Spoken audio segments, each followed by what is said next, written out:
On a cold morning in a small Arizona town, a retired Marine walked with his German Shepherd along an old, rusty railroad.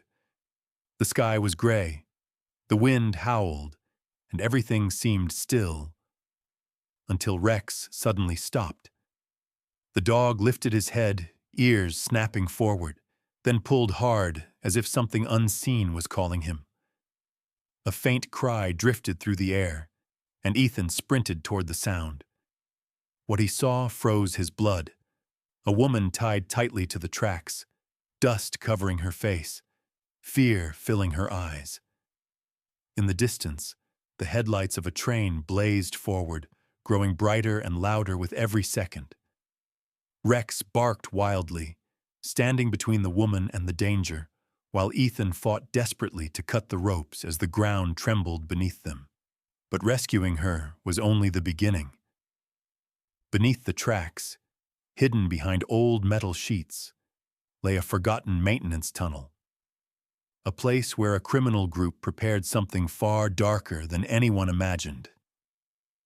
If this story touches your heart, please subscribe, leave a comment, and share the video. Thank you for being here. The small town of Redstone, Arizona, rested beneath a sky carved open by a cold desert wind. Early morning light spread slowly across the rugged landscape, turning the red cliffs and scattered sagebrush into muted shades of rust and gold. The late autumn chill hung heavily in the air, a biting cold that slipped beneath jackets and crawled across the skin like needles. Dust swirled in thin spirals along the empty road, carried by gusts that rattled metal panels around the abandoned rail yard. It was the kind of morning that felt uneasy, as if the land itself was holding its breath. Ethan Miller, 34, walked steadily along the neglected path that bordered the old train tracks. He was a former U.S. Marine with a tall, well-built frame forged from years of discipline. His broad shoulders, strong arms, and upright posture made it impossible to mistake him for anything other than someone who had lived most of his life in uniform. Ethan had a square jaw covered in a light, rough stubble, and a faint shrapnel scar cut across his left cheek, an old reminder from an explosion during his second deployment. His dark brown hair was trimmed short in a military fade, and his gray-green eyes held a calm sharpness, the look of a man who had seen chaos and survived it. Though respected in Redstone, he remained a quiet figure, polite, reserved, dependable. The loss of his closest teammate years ago had carved a solemn steadiness into him, making him slow to trust but quick to protect. Walking beside him was Rex, his 3-year-old German Shepherd. Rex was strong, muscular, and famously alert, with a thick tan and black coat that rippled with each movement. His ears stood tall, constantly shifting, and his amber eyes scanned everything with precise intelligence. A faint scar along his right hind leg hinted at the injury that had ended his career as a military K-9 trainee, an injury that healed well physically, but changed his path forever.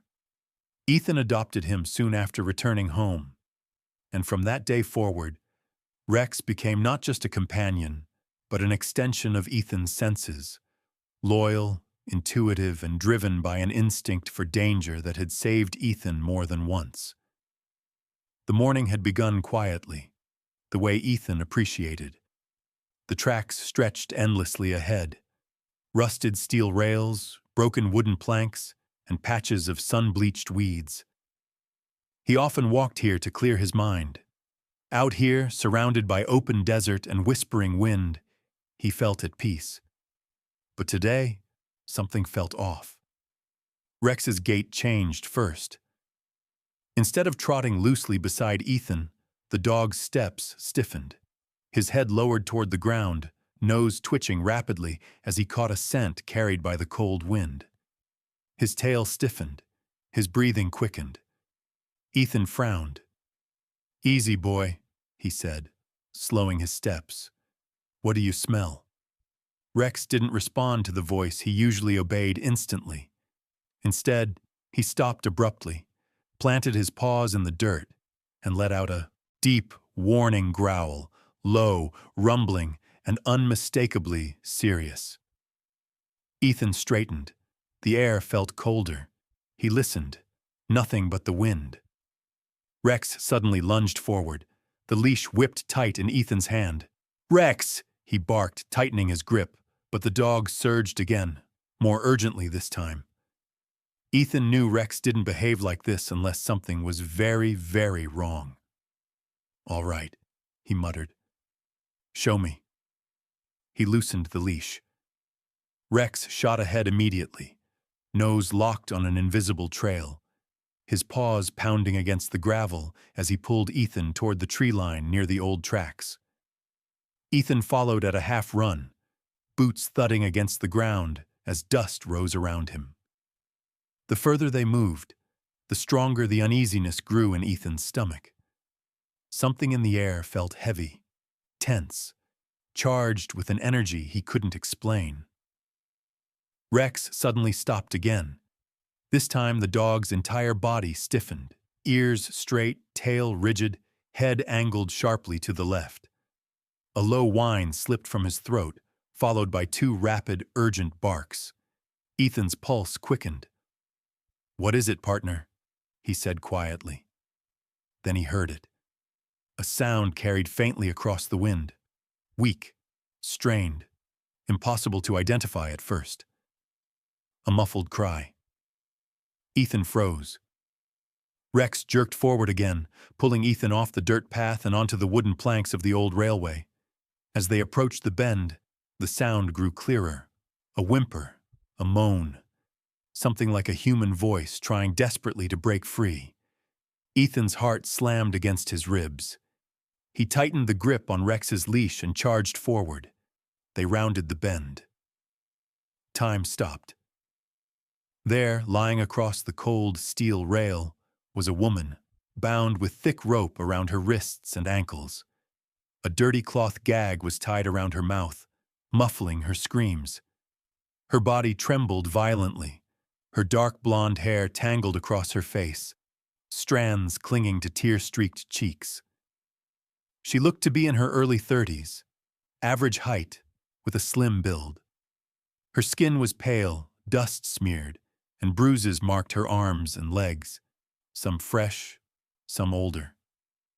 Her eyes, wide, blue, and filled with terror, locked onto Ethan the instant she saw him. She wasn't just scared. She was desperate. Ethan's breath caught in his throat. "Dear God!" Rex barked sharply, circling Ethan, urging him to act faster. Then another sound cut through the morning air. A distant rumble, followed by a faint metallic screech. Ethan lifted his head. Far down the tracks, a piercing beam of white light flickered into view, growing brighter with each passing second. A train was coming, fast, and the woman was tied directly in its path.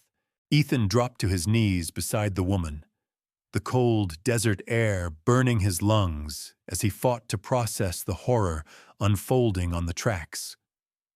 The steel rail beneath her vibrated faintly, each tremor a warning of the train racing toward them. The wind carried the rising rumble, distant but growing, like a storm preparing to tear the valley apart. Emily Parker stared up at him, her wide blue eyes soaked in fear. Up close, she looked around 32 with soft but exhausted features. Her blonde hair was tangled and dust-streaked, clinging to the sweat on her forehead. Bruises marked her arms and neck, bluish fingerprints and rope burns that revealed the violence she had endured. She breathed in sharp, shallow gasps, trembling uncontrollably, as if her body no longer knew how to respond to terror. Ethan pulled his knife free and pushed it beneath the rope coiled around her ankles. The knot was thick, expertly done, and cinched tight enough to cut into her skin. "I've got you," he said, forcing his voice steady even as the rails buzzed harder beneath them. "I'm getting you out." Rex barked sharply behind him, pacing in tight circles, his fur bristling. The German shepherd's tail was stiff, ears pinned forward, every muscle locked on high alert. He kept glancing toward the dark edge of the forest, where shadows shifted in ways that did not match the wind. Emily flinched at Rex's bark and whispered through trembling lips, "He's still here. He didn't leave. He's watching." Ethan's jaw tightened. "We'll deal with him. But first we move." He cut another rope, the fibers snapping under the pressure. The rumble of the train grew louder, sending shivers through the ground. The air vibrated in Ethan's chest. He reached for the gag and tore it free. Emily gasped violently, swallowing air like someone resurfacing after nearly drowning. "Please," she whispered. "Please hurry." "I am," Ethan said, sawing through the rope around her wrists. His knife slipped once, scraping his knuckle, but he ignored the sting. "Just hold on." Rex barked again, louder, sharper, almost a warning shout. Ethan didn't dare look away from the ropes. The rail shook violently now. The train horns screamed, echoing off the canyon walls. Finally, the last knot loosened. Ethan scooped Emily into his arms. She weighed almost nothing, her body limp, exhausted, and shaking. As he stood, the blinding headlight of the oncoming freight train exploded around the bend, flooding the tracks with white fire. "Hold on to me!" Ethan shouted. Emily wrapped her arms around his neck, fingers digging into his jacket. Rex sprinted beside them as Ethan lunged down the embankment. The world detonated into motion. The freight train thundered past them with a deafening roar, the force of its passage sending a violent rush of hot air that nearly dragged them backward. Dust and gravel blasted into the air, swirling in a chaotic wave. The suction of the passing engine yanked at Ethan's shirt, pulling him dangerously close to losing footing. Emily buried her face against his chest, screaming soundlessly beneath the roar. Rex braced himself beside them, barking furiously into the storm of metal and dust. Then, silence. As the last train car screeched past, the valley seemed to inhale again. Ethan lowered Emily gently onto the ground. She gasped for air, clutching his sleeve with desperate fingers. Tears streaked her dirt-covered cheeks. "It's okay," Ethan said softly. "You're safe." Emily shook her head weakly. "No, he's still here." Rex growled, a deep, threatening sound vibrating from his chest, his eyes locked on the forest's edge. Ethan followed his gaze. A silhouette moved between the trees. Slow, intentional, watching. Ethan rose to his feet, his muscles tightening. "Stay here," he instructed Emily firmly. "Rex, guard!" Rex immediately stepped in front of her, stance rigid, teeth slightly bared. Ethan took several steps toward the tree line. Cold wind whipped around him, carrying the scent of pine and something else. Something acrid, metallic, unfamiliar. "Hey!" Ethan shouted. "Show yourself!" Nothing moved, only the branches swaying, the empty stillness responding. But Rex's growling deepened. The threat was real. Ethan returned to Emily, helping her stand. Her legs trembled beneath her weight. "We're getting out of here," he said. "You're going somewhere safe." Emily nodded, breath shaky. "Thank you. I thought I was going to die out here." Ethan looked once more into the forest. Someone had orchestrated this. Someone had nearly killed her.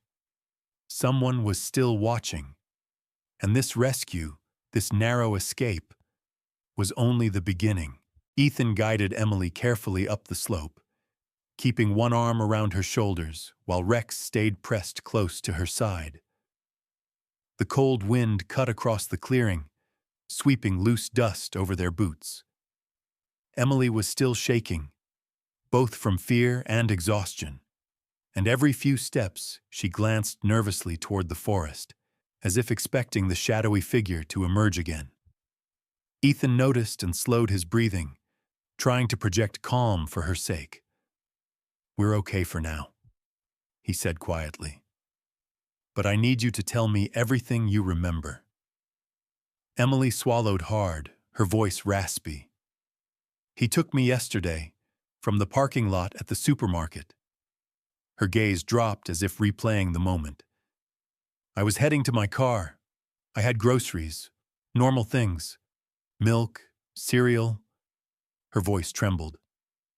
"Then he came from behind, a cloth pressed over my mouth. I tried to scream, but—" She stopped, pressing a hand to her chest. "He dragged me into a van. He didn't ask for money, didn't ask for anything. He just kept muttering that he needed attention, that someone was after him, that he had to make people look the other way." Ethan absorbed her words, jaw tightening. "Did you see his face?" "Once," Emily whispered, "in the van's mirror. He's maybe mid-40s, thin, pale skin, like someone who hasn't seen sunlight in a long time. Dark circles under his eyes, brown, messy hair. He looked terrified, not just dangerous." She paused, "like someone who's running from something." Before Ethan could respond, Rex stiffened, ears rising sharply. He lowered his nose to the ground, sniffing fast, then let out a short, urgent bark. Ethan turned. "You've got something, boy?" Rex tugged hard on the leash, dragging Ethan toward a break in the brush. Emily hugged her arms around herself and followed closely. The three of them entered the forest, where cold shadows stretched between twisted juniper trees. Dry leaves crackled underfoot, and the scent of earth and pine thickened the deeper they went. Rex led them to a cluster of boulders near the base of a ridge. He growled softly and began pawing at the ground. Ethan crouched beside him and spotted something wedged beneath a pile of rocks, a black canvas bag, dusty but not old. "Emily," Ethan said gently, "is this his?" Her expression darkened. "Yes, he carried something like that." Ethan pulled the bag free and unzipped it. Inside were printed maps of Redstone's abandoned rail lines, a folded diagram of switching points, several photographs of Emily taken from a distance, and a small electronic device, rectangular, metal, covered in wires and a flashing green diode. Emily gasped. "He showed me that once. He said it would make enough noise to keep them away from him." Ethan had no idea who they were, but he knew what fear looked like. And whatever this man believed he was running from, he thought tying Emily to the tracks would help him escape it. Rex suddenly snapped his head upward, barking sharply toward the far side of the ridge. Branches rustled, fast, frantic. Someone was running. Ethan rose instantly. "Stay with Rex," he ordered Emily. Then he sprinted. The cold air bit into his lungs as he chased the fleeing figure between the trees. Ethan's boots pounded against the uneven ground, leaping over roots and dodging low branches. Through gaps in the trees, he spotted a man, thin, hunched, stumbling in panic. His dark coat flapped open as he ran, revealing a gaunt frame. "Stop!" Ethan shouted. The man glanced back, revealing a pale, drawn face with hollow cheeks and wide, frantic brown eyes. His unkempt hair whipped in the wind.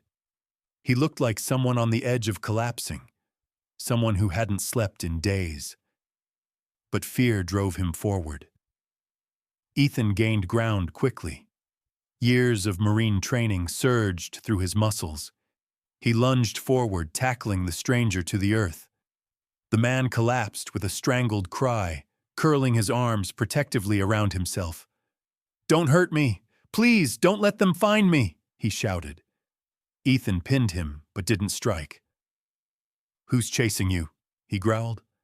Why did you tie that woman to the tracks? The man's breath came in ragged gasps. I had no choice. They're coming. They're coming for me. I needed a distraction. Ethan narrowed his eyes. Your name? Mark Lewis, the man stammered. I used to work for them, for a railway tech contractor. Maintenance, switching systems, signal work. Low level, nothing important, I swear. Ethan tightened his grip. Then why run? Why kidnap someone? Mark's whole body shook. He looked like a man unraveling at the seams. I saw things I wasn't supposed to. Equipment. Devices. Things that weren't for repairs. They were planning something. And when I found out, they put my name on a list. People who disappear. Ethan's pulse quickened. What kind of equipment? Mark winced as if the memory itself hurt. Signal disruptors, track switch scramblers, stuff that can shut down an entire line, cause accidents that look like failures. His voice cracked. I stole one of the devices. I thought if I used it, they'd think I was still working for them, that they wouldn't come for me. Ethan's voice hardened. So you tied an innocent woman to the tracks. I didn't want to hurt her, Mark cried. I needed time. I needed them to see the chaos on the system, to think I was still useful. His breath shuddered. But they're close. They're already here. Rex and Emily reached them moments later. Rex bared his teeth at Mark, growling low, but Ethan raised a hand to signal restraint. Emily stared at her kidnapper with a mix of fear and disbelief. You were going to let me die.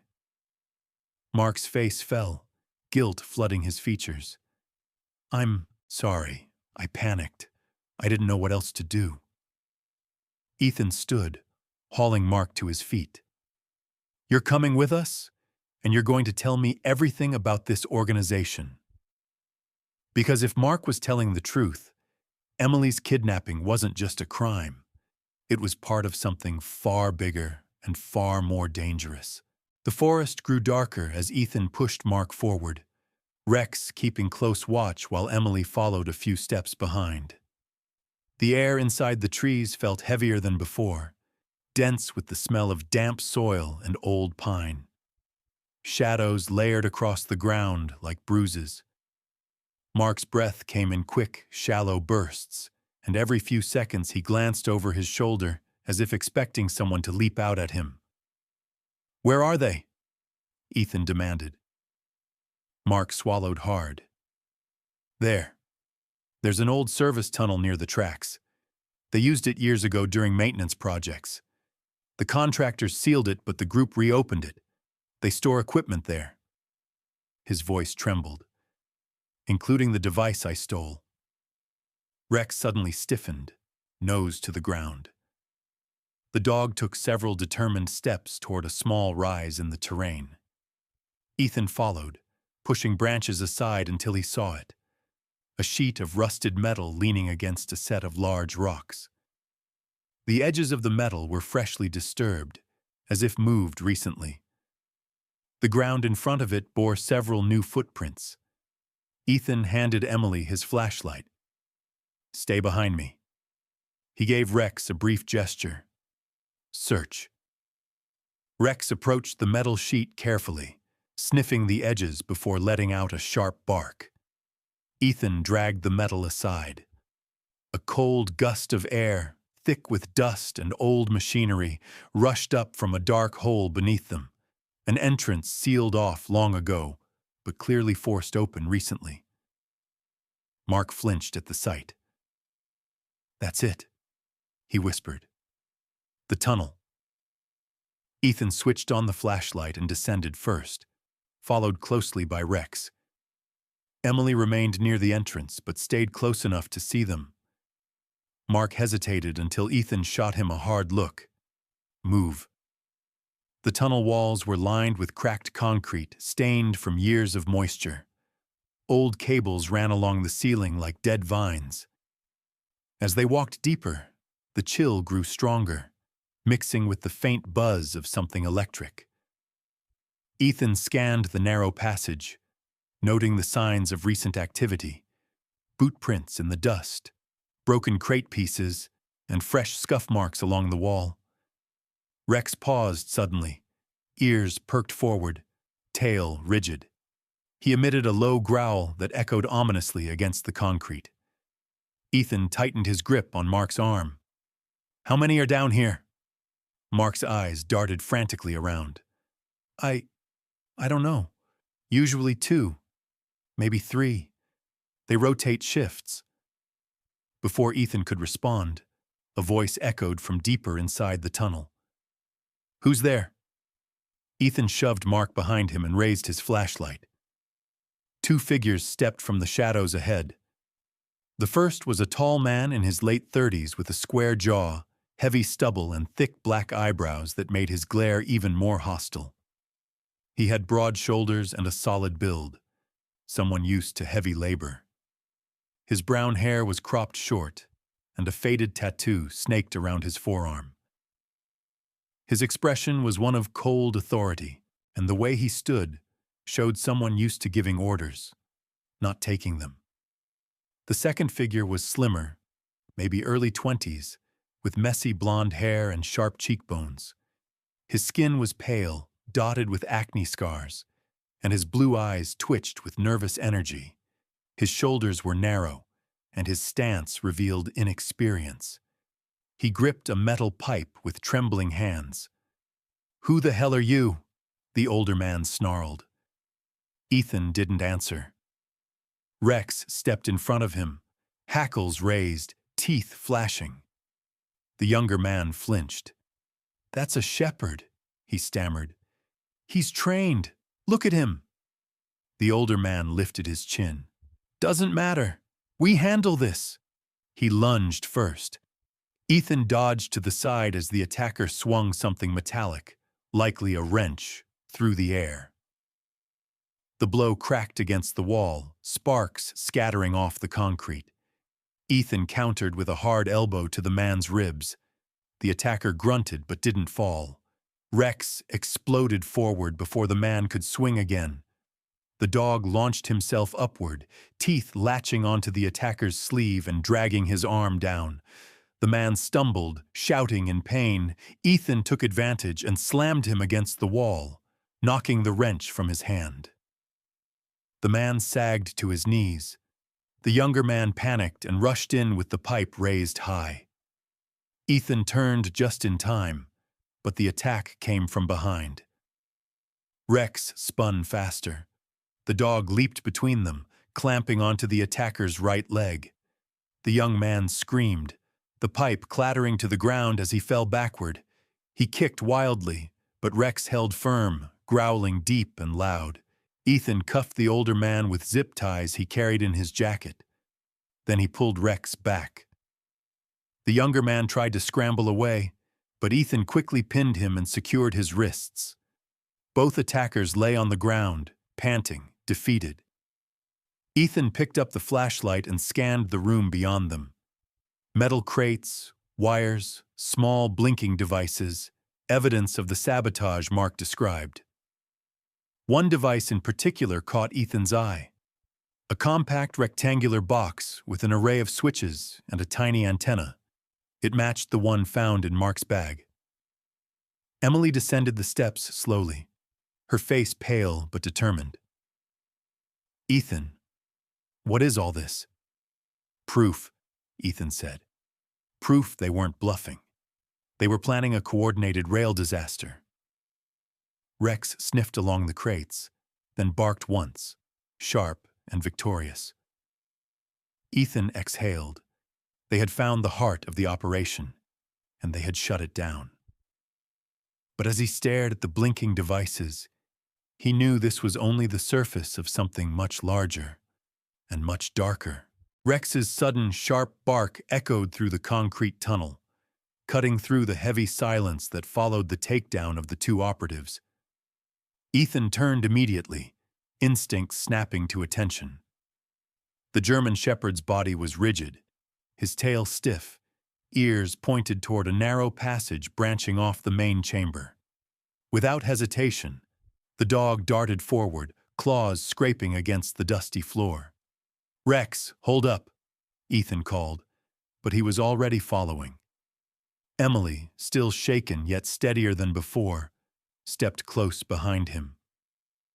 Mark trailed even farther back, trembling, his eyes wide with dread, as if every dark corner could be holding the ghosts of the people he was running from.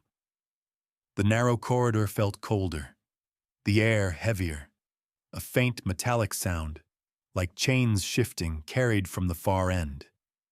Ethan moved faster. Rex stopped at a metal door, its faded yellow paint peeling in long, ragged streaks. The dog barked twice, urgent, insistent, then pressed his snout against the gap beneath the door. Ethan pulled the portable flashlight from his belt and shined it across the surface. Scratch marks marred the bottom panel. Someone had tried to claw their way out. "Emily," he said softly, "is this where—" She nodded before he finished. "Yes, they kept me here. I heard others too. I wasn't the only one." Ethan exhaled once, steadying himself. "Stand back." He braced his shoulder against the door and shoved.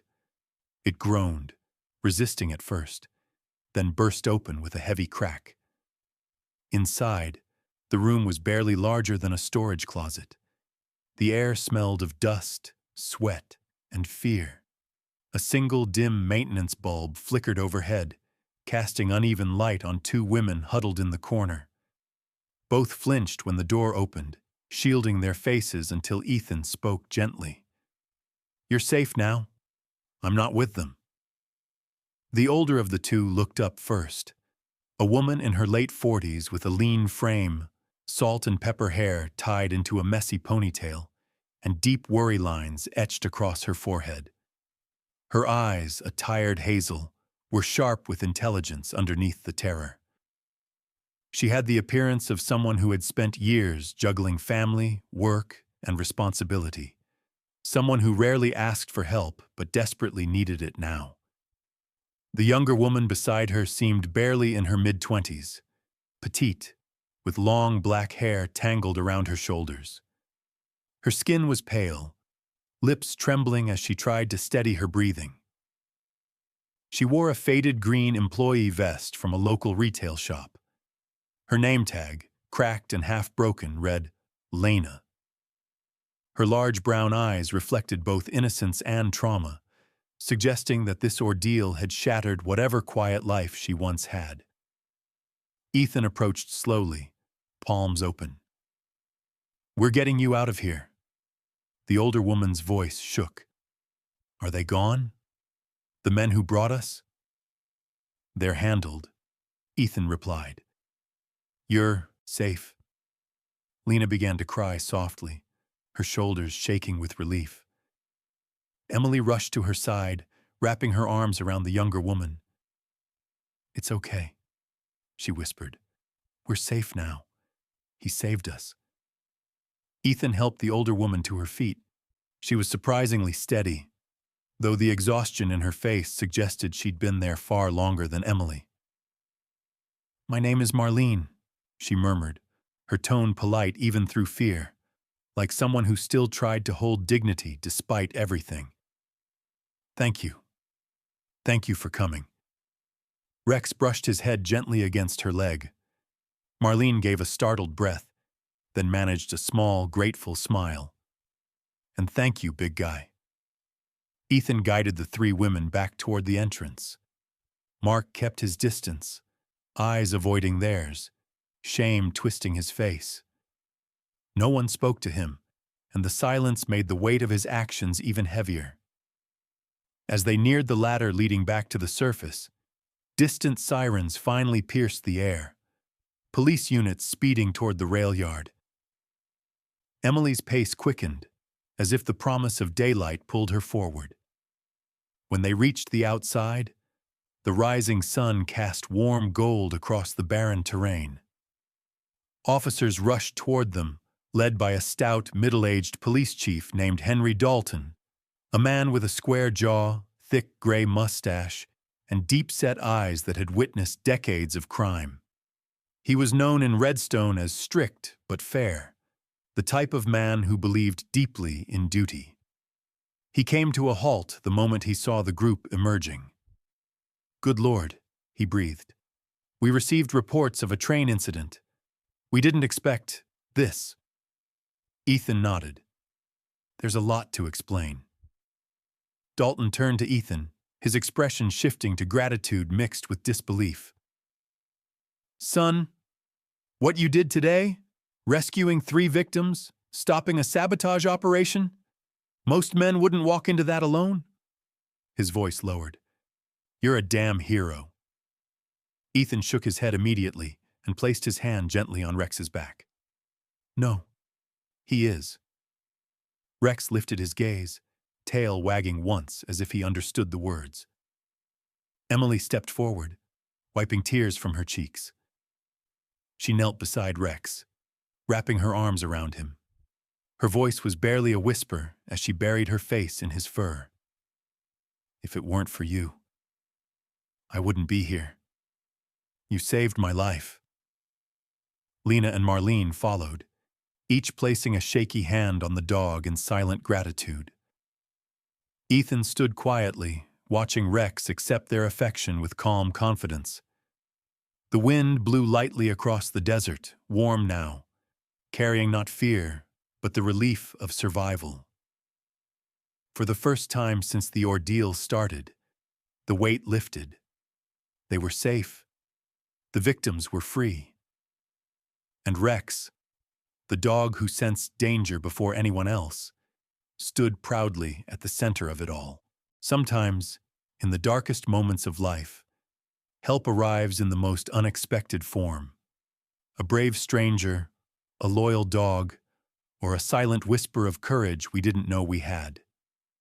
To many, what happened today may seem like luck, but some would call it something more. A reminder that God works through ordinary people, guiding them at the right place at the right moment, to protect the innocent and bring light into places where fear once lived. Ethan's courage and Rex's unwavering loyalty weren't just acts of bravery. They were reflections of something greater, something divine moving quietly behind the scenes. And perhaps, when we look closely, we realize that everyday miracles still happen. Sometimes through the kindness of a human heart. Sometimes through the instincts of a loyal animal. Sometimes through the protection God grants when we need it most. As you finish this story, take a moment to think about the people who protect you, the blessings you may overlook, and the quiet miracles that show up in the middle of ordinary days. And if you believe in it, say a prayer for them and for all those who may be fighting silent battles right now. May God bless you, protect you, and guide you, just as He guided Ethan and Rex. If this story touched your heart, please don't forget to like the video, share your thoughts in the comments. Tell us where you're watching from. Subscribe to the channel to support more stories of bravery, kindness, and faith. Share this video with someone who might need hope today. May God's protection and grace follow you and your family, today and always. Amen.